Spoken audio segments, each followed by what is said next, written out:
দেখুন, আমাদের সবার সামনেই কিন্তু দুটো রাস্তা খোলা থাকে। একটা হলো চাকরির ওই চেনা পরিচিত পথ, আর অন্যটা হলো ব্যবসার এক বিশাল সম্ভাবনার জগৎ। তো আজকে আমরা এই দুটো পথ নিয়েই একটু কথা বলবো, আর এমন তিনটা নতুন পথের সন্ধান করব যা হয়তো আমাদের ভাবনার মোড় ঘুরিয়ে দিতে পারে। চলুন তাহলে শুরু করা যাক। আচ্ছা, একটা জিনিস ভাবুন তো, চাকরির জগৎটা অনেকটা একটা নদীর মতো, যেখানে হাজার হাজার লাখ লাখ মানুষ এক চিমটি টাকার জন্য একে অপরকে ধাক্কা দিচ্ছে, ঠেলাঠেলি করছে। প্রতিযোগিতা এত বেশি যে বেশিরভাগ মানুষই দিনের শেষে হতাশ হয়ে ফেরে। আর অন্যদিকে ব্যবসার জগৎটা হলো একটা বিশাল সমুদ্রের মতো, যেখানে সম্পদের কোনো অভাব নেই, অফুরন্ত। কিন্তু মজার ব্যাপার হলো, সেখানে প্রতিযোগিতা প্রায় নেই বললেই চলে। তাহলে আসল প্রশ্নটা হলো, কোন রাস্তাটা বেছে নেওয়া উচিত? নদীর ওই ভিড় আর কোলাহলের রাস্তা, যেখানে সবাই ছুটছে, নাকি সমুদ্রের সেই শান্ত অফুরন্ত সম্পদের রাস্তা? এই একটা সিদ্ধান্তই কিন্তু আমাদের ভবিষ্যতের পুরো ছবিটা বদলে দিতে পারে। চাকরির নদীতে কি হয়? দিনের পর দিন হাড় ভাঙা খাটুনি, বসের বকাঝকা, টার্গেট পূরণের চাপ। এত কিছু সামলে মাস শেষে হাতে আসে কত? ওই ১৫ থেকে ২০,০০০ টাকা। সত্যি বলতে এই টাকা দিয়ে বড় কোনো স্বপ্ন দেখা কি আদৌ সম্ভব? কিন্তু ব্যবসার সমুদ্রের সম্ভাবনাটা অসীম। নিজের পরিশ্রমের পুরো ফলটা এখানে নিজেই পাওয়া যায়।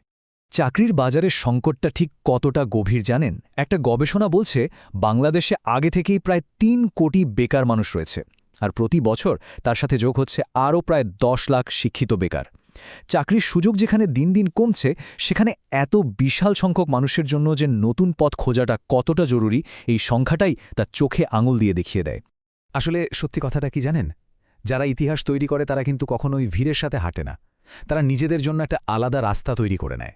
তো যারা ওই চাকরির নদীর ভিড় থেকে বেরিয়ে নিজের একটা আলাদা পথ তৈরি করতে চান, তাদের জন্য পরের কয়েকটি মিনিট খুব গুরুত্বপূর্ণ হতে চলেছে। আমাদের প্রথম আইডিয়াটা এমন একটা জিনিস নিয়ে যা আমাদের সবারই প্রতিদিন দরকার হয়। হ্যাঁ, এটা হলো জুতার ব্যবসা। খুব সাধারণ শোনালেও ঠিকঠাকভাবে করতে পারলে এই ব্যবসাই কিন্তু অনেকের ভাগ্য বদলে দিতে পারে। একবার এই হিসাবটা দেখুন তো। এর পেছনের অঙ্কটা খুবই সহজ, কিন্তু দারুণ শক্তিশালী। যে স্যান্ডেলটা তৈরি করতে খরচ হচ্ছে মাত্র ২৫ থেকে ৩০ টাকা, সেটাই বাজারে বিক্রি হচ্ছে ১০০ থেকে ১৫০ টাকায়। মানে লাভের পরিমাণটা একবার ভাবুন। এটাই কিন্তু এই ব্যবসাকে এতটা আকর্ষণীয় করে তুলেছে। আর এটা কিন্তু শুধু মুখের কথা না, বাস্তবেও এমনটা হচ্ছে। রানা ভাইয়ের কথাই ধরুন না, উনি ১৫টা ভ্যানে করে জুতো বিক্রি করেন, আর সব খরচ বাদ দিয়েও মাসে আয় করছেন সোয়া ২ লাখ টাকার বেশি। আবার রাসেল ভাইয়ের গল্পটাও ভাবুন, সামান্য বেতনের চাকরি ছেড়ে দিয়ে নিজের জুতোর কারখানা দিয়েছেন, আর এখন তার মাসিক আয় ৩ থেকে ৪ লাখ টাকা। তাহলে প্রশ্ন হল, এই ব্যবসাটা শুরু করা যায় কিভাবে? দেখুন, দুটো সহজ রাস্তা আছে। ১, রানা ভাইয়ের মতো কারখানা থেকে পাইকারি দামে জুতো কিনে ভ্যানে বা দোকানে খুচরা বিক্রি করা। আর ২, রাসেল ভাইয়ের মতো অল্প কিছু টাকা জমিয়ে নিজের একটা ছোট কারখানা দিয়ে উৎপাদন শুরু করা। আমাদের দ্বিতীয় আইডিয়াটা এমন একটা সেক্টর নিয়ে যার চাহিদা কোনোদিনও শেষ হবে না। একদম ঠিক ধরেছেন, আমরা কথা বলছি ফুড বিজনেস বা খাবারের ব্যবসা নিয়ে। এই ব্যবসার সম্ভাবনা এখন বলতে গেলে আকাশ ছোঁয়া।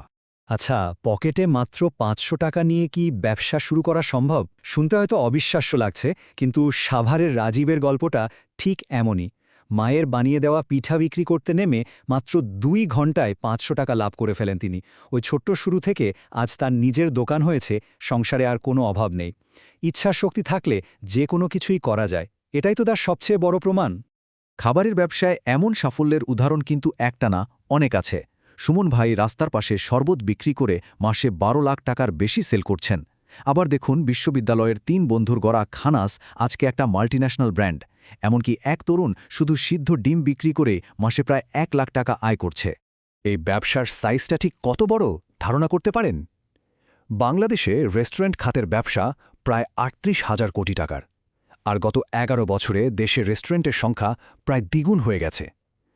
এই পরিসংখ্যানই বলে দেয় যে ফুড বিজনেসের ভবিষ্যৎ কতটা উজ্জ্বল আর এখানে সুযোগ কতটা বেশি। এবার আমরা আমাদের তৃতীয় এবং শেষ আইডিয়াটা নিয়ে কথা বলবো। আর এটা এমন একটা ব্যবসা যেখানে লাভের পরিমাণটা শুনলে আপনি চমকে যাবেন। প্রায় ৯০% পর্যন্ত লাভ হতে পারে। এই কারণেই কিন্তু আজকাল অনেকে একে রাজকীয় ব্যবসা বলছে। ব্যবসাটা হলো সেলুন ব্যবসা। এখন মনে হতে পারে, সেলুনে আবার এত লাভ কিভাবে হয়? এই চার্টটা দেখলেই ব্যাপারটা পরিষ্কার হয়ে যাবে। যারা এই ব্যবসা করছেন তারা বলছেন মোট যা আয় হয় তার 50 থেকে 90% হচ্ছে নিট লাভ। ভাবা যায় এটা সত্যিই অসাধারণ একটা ব্যাপার। এর কারণটা খুব সহজ। এখানে খরচ বলতে গেলে প্রায় কিছুই নেই। একবার চুল কাটার পেছনে খরচটা কি? সামান্য একটু বিদ্যুৎ বিল আর কিছুটা সময়, তাই তো? অনেক সেলুন তো মাত্র একদিনের ইনকাম দিয়েই পুরো মাসের দোকান ভাড়া আর কারেন্ট বিল তুলে ফেলে।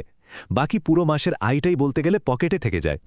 তো এই রাজকীয় ব্যবসাটা শুরু করারও দুটো স্মার্ট উপায় আছে। প্রথমটা হলো নিজে ইনভেস্টর হয়ে একজন দক্ষ নাপিতের সাথে পার্টনারশিপে দোকান দেওয়া। লাভ যা হবে 50-50 ভাগাভাগি হবে।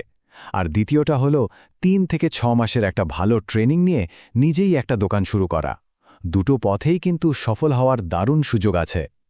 তো আমরা 3টা খুবই শক্তিশালী ব্যবসার আইডিয়া নিয়ে আলোচনা করলাম। এগুলো কিন্তু শুধু আইডিয়া না, এগুলো হাজার হাজার মানুষের ভাগ্য বদলে দেওয়ার মতো এক একটা চাবিকাঠি। এখন সিদ্ধান্ত নেওয়ার পালা আমাদের। তাহলে পুরো আলোচনা থেকে আমরা কি শিখলাম? কয়েকটা জিনিস মাথায় রাখা দরকার। প্রথমত, অল্প টাকা নিয়ে ছোট করে শুরু করতে একদম ভয় পাওয়া যাবে না। দ্বিতীয়ত, যারা এই পথে আগে থেকেই সফল তাদের কাছ থেকে শিখতে হবে। আর তৃতীয়ত, এমন জিনিস বা সেবা নিয়ে কাজ করতে হবে যার চাহিদা সবসময় থাকে। শেষ পর্যন্ত সেই প্রথম প্রশ্নটাতেই আবার ফিরে আসতে হয়। চাকরির নদীর ওই বিশাল ভিড়ের সাথে কি সারা জীবন হেঁটে যেতে হবে, নাকি ব্যবসার বিশাল সমুদ্রে নেমে নিজের একটা আলাদা পথ তৈরি করে নিতে হবে? এই প্রশ্নের উত্তরটা কিন্তু আমাদের প্রত্যেকের নিজের ভেতর থেকেই খুঁজে বের করতে হবে।